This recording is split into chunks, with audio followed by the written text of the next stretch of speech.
السلام علیکم دوستوں، امید ہے آپ سب خیریت سے ہوں گے۔ دوستوں، قرآن مجید سورہ مائدہ آیت نمبر 32 میں اللہ تعالیٰ ارشاد فرماتے ہیں کہ جس نے کسی انسان کی جان بچائی گویا اس نے تمام انسانیت کی جان بچائی۔ دوستوں، یہ جو ویڈیو آپ لوگ دیکھ رہے ہیں یہ غالباً جولائی 2023 کا واقعہ ہے اور یہ سوشل میڈیا پہ بہت وائرل ہو گئی تھی۔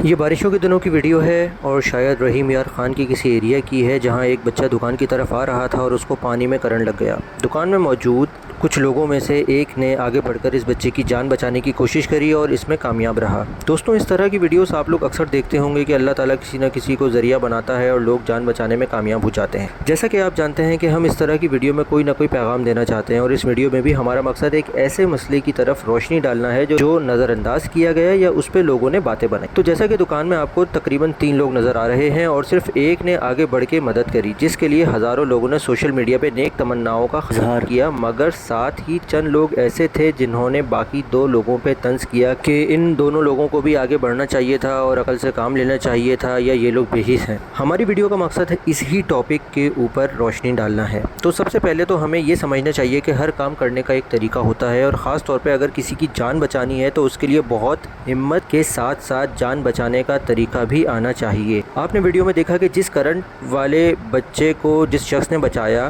اس نے ڈائریکٹ ہاتھ سے اس کو نہیں کھینچا بلکہ کپڑے کی مدد سے بچے کو کرنٹ والے پانی سے الگ کیا اور اس کے بعد اس نے بچے کے سینے کو جلدی پریس کیا، جس کو میڈیکل کی زبان میں CPR کہتے ہیں۔ یہ CPR ایک نازک کام ہے، اگر کوئی غلط طریقے سے کرے تو جان بچانے کی جگہ جان جانے کا ڈر بھی رہتا ہے۔ اسی طرح اگر کوئی کم علم شخص ہیرو بن کر آگے بڑھے تو خود بھی کرنٹ کا شکار ہو سکتا ہے۔ آپ نے ویڈیو میں دیکھا کہ جو 2 لوگ نظر آ رہے ہیں وہ بے حس نظر نہیں آ رہے بلکہ پریشان تھے اور ساتھ ہی گھبرائے ہوئے بھی تھے۔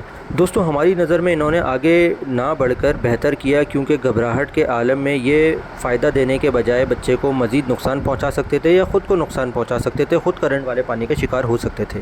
ہم سب کو بیسک ایمرجنسی سچویشن سے نمٹنے کے لیے ٹرین ہونا چاہیے۔ ہم نے اس ویڈیو کی ڈسکرپشن میں ایک اسی طرح کی ایمرجنسی سے ڈیل کرنے کی ویڈیو کا لنک دیا ہے جو ذرا آسان الفاظ میں ہے، اور ہم آپ سے درخواست کریں گے کہ اس طرح کی چیزوں کے لیے خود کو ہمیشہ تیار رکھا کریں۔ پاکستان میں مختلف ادارے اس طرح کی ٹریننگ کرواتے ہیں، جیسے کہ سول ڈیفنس کا سرکاری ادارہ ہے۔